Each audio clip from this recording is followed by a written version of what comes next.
Comment comprendre la révélation du Matthieu 3, versets 16 et 17? Comment comprendre le mystère du Matthieu 3 au verset 16 et 17? Comment nous comprendre la révélation qui gagne dans Matthieu 3, verset 16 et 17 là?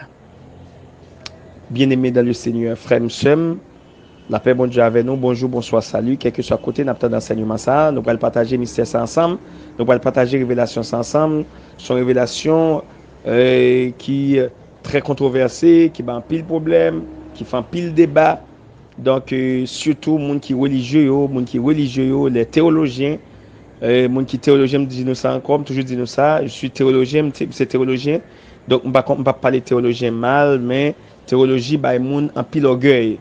Il faut qu'un pile orgueil, nous connaissons, orgueil là, c'est l'œuvre du diable. Ok, donc, nous pourrons partager la révélation ensemble parce que les gens qui sont religieux, théologiens, ils prennent verset ça. Alors, théologien, bien entendu, qui n'est pas chrétien, parce que moi-même théologien tout, mais moi-même, moi chrétien avant tout. Avant théologien, moi chrétien d'abord. Mais les gens qui sont théologiens avant aux chrétiens et qui sont très religieux, qui plus quoi dans la religion, dans la dénomination, qui plus que dans la dénomination avec religion que Jésus-Christ qui c'est vrai Dieu qui plus que dans la sainte doctrine Jésus-Christ là et la sainte doctrine en même temps de Jésus-Christ là, eh bien moun sa yo toujours prend verset ça Matthieu 3 verset 16 et 17 pour yo parler de Trinité. Il n'a aucun rapport avec Trinité d'ailleurs, Dieu n'est pas trinitaire mais Dieu est unitaire. Donc dans Matthieu 3 verset 16 et 17, Matthieu 3 verset 16 et 17, qui ça le dit, c'est les Jean-Baptiste fin baptiser Jésus, fin plonger Jésus, les Jésus levé en bas de l'eau, campé, les levé sur en bas de l'eau, et puis Saint-Esprit prend forme en colombe, il vient poser sur lui, et puis on voit parler dans verset 17 là qui dit, précisé, qui dit, celui-ci est mon fils bien-aimé en qui j'ai mis toute mon affection.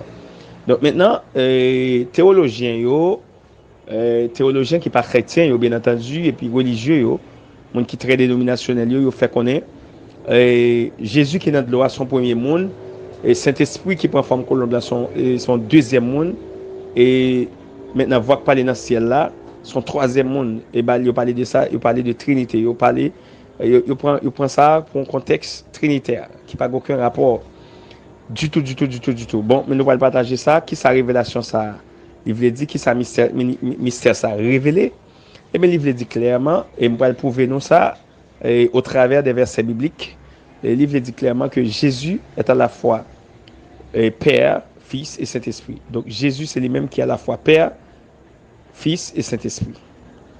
Donc, clairement. Donc, on connaît ça a choqué nous, l'a choqué en pile religieux, l'a choqué en pile théologien, l'a choqué en pile monde qui pas surtout qui pas chrétien, qui pas un Saint-Esprit bon Dieu dedans parce que la Bible pas qu'à comprendre comme ça selon Luc 24 verset 45, si Saint-Esprit bon Dieu pas ouvert intelligence ou, il pas ouvert l'esprit pas qu'à comprendre. Et ceci de pour maintenant tête au fort ou intellectuel ou qu'on le grand pile connaissance, ou pas jamais comprendre la Bible, ou pas jamais comprendre textuellement ça l'IA, français l'IA, créole l'IA, anglais l'IA, espagnol l'IA, etc.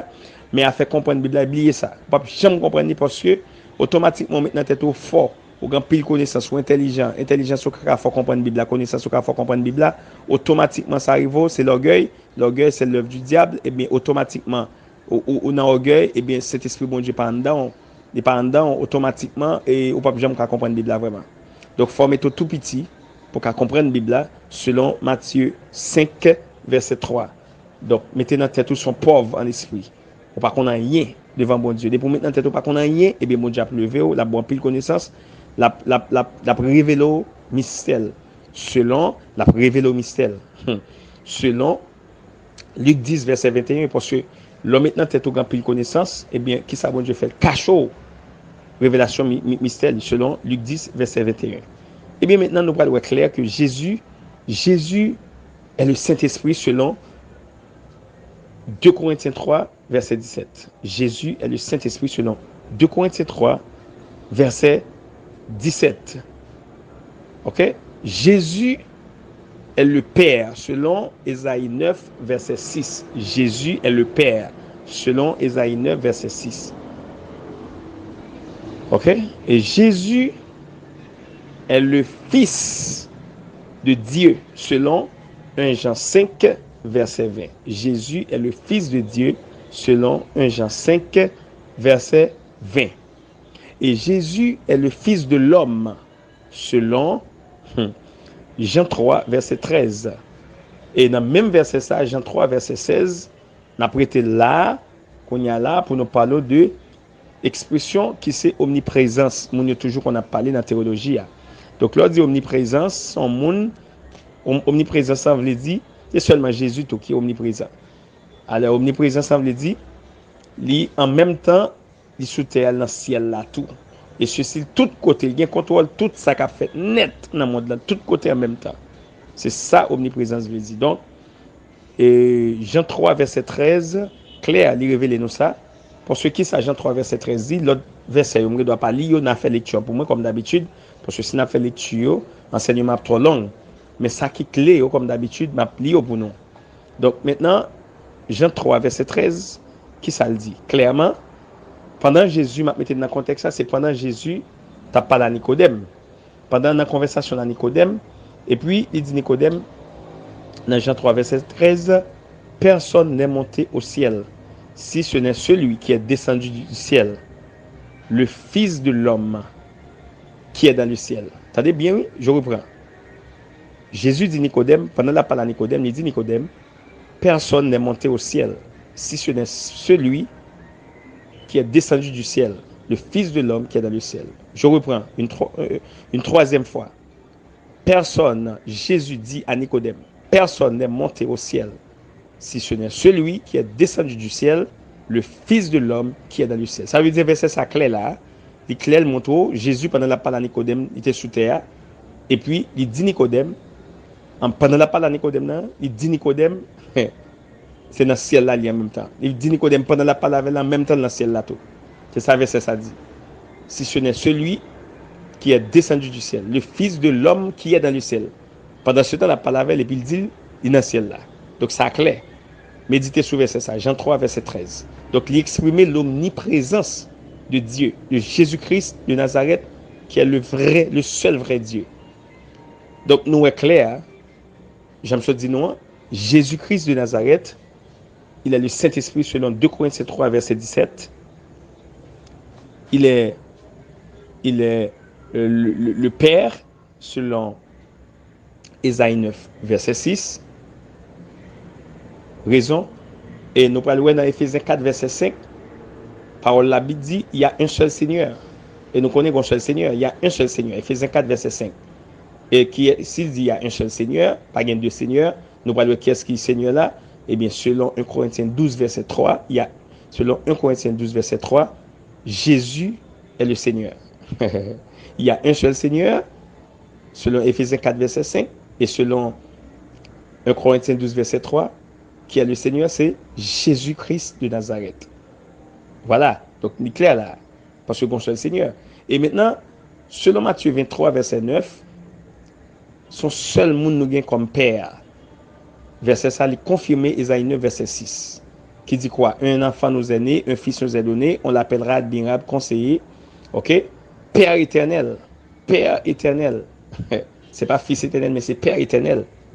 Ok, donc verset qui confirme ça, qui complète, qui confirme lui, eh bien, clairement, qui confirme lui, c'est Matthieu 23, verset 9, qui dit, il dit qu'on seul, puis il y a personne monde sur terre, Père, puis il y a personne monde sur terre, Papa, son seul monde qui est Papa. C'est seul monde qui est dans le ciel là. Et Jean 3, verset 13, te dit, Jean 3, verset 13, te dit, pas jamais de monde qui ni monte ni descend celle là. Seulement monde qui habite dans celle-là, qui c'est Fils de l'homme là. Donc nous comprenons le mystère en passant, ma pour une petite parenthèse, pour nous rappeler nous différence entre Fils de l'homme et Fils de Dieu. Eh bien, Fils de l'homme, c'est être qui t'est passé, c'est Jésus qui t'est passé, être qui t'est passé dans la matrice Maria, qui est humaine, ok, qui c'est la chair. Donc c'est ça Fils de l'homme dit. Veut dire, Fils de l'homme veut dire il était passé, être qui était passé dans la matrice Marie, à cause il était passé par votre Marie, il est Fils de l'homme. Fils de Dieu veut dire qui ça? Eh bien, Fils de Dieu veut dire quoi? Fils de Dieu veut dire moun qui pas gen généalogie, qui pas gen ni papa ni maman, qui symbolisé par Melchisedec là, selon Hébreux 7 verset 1 à 3. Donc ça c'est fils de Dieu. Selon Hébreux 5 verset 1 à 3, c'est fils de Dieu. Et 1 Corinthiens et 1 Jean 5 verset 20, 1 Jean 5 verset 20, c'est fils de Dieu. Ça veut dire moun qui pas gen ni papa, ni maman, ni famille, ni généalogie, selon Hébreux 7 verset 1 à 3. OK? Donc nous la clair à travers verset biblique ça, Jésus, c'est même lui-même qui père là, c'est même lui-même qui fils ça, et c'est même lui-même qui Saint-Esprit là. C'est ça nous apprend ensemble. Je dis la paix bon Dieu avec nous. Méditez sur verset yo, ba me rappeler nous yo encore. Premier côté n'a fait lecture, c'est lui qui a problème là même, c'est Matthieu 3 verset 16 et 17. Là nous sorti dans Matthieu 3 verset 16 et 17. Nous pour aller dans 2 Corinthiens 3 verset 17. Là nous sorti dans 2 Corinthiens 3 verset 17. Nous pour aller dans Ésaïe 9 verset 6. Là nous sorti dans Ésaïe 9 verset 6. Nous pour aller directement dans Éphésiens 4 verset 5. Là nous sorti dans Éphésiens 4 verset 5. Nous pour aller dans 1 Corinthiens 12 verset 3. Là nous sorti dans 1 Corinthiens 12 verset 3. Nous pour aller dans Matthieu 23 verset 9. Là nous sorti dans Matthieu 23 verset 9. Nous pour aller dans Éphésiens 4 verset 6. Là nous sorti dans Éphésiens 4 verset 6. Qu'on dit mounio mais maman pemba, nous pour aller dans Jean 3 verset 13 qui précisait Jésus en même temps sous terre dans le ciel là tout. Pendant le temps en même temps, il était dans le ciel là tout. Jean 3 verset 13. Donc là nous sorti là, nous pour aller dans 1 Jean 5 verset 20. 1 Jean 5 verset 20. Donc c'est ça, nous t'apprêtons ensemble jeudi, bon Dieu bénis nous, bon Dieu garde nous, protège nous, sécurise nous. Donc on suspend passer à Trinité parce que bon Dieu d'ailleurs pas de Trinité dans la Bible ni dans le ciel là. C'est non seulement pas de terme, pas de contexte là tout. Parce que Trinité veut dire trois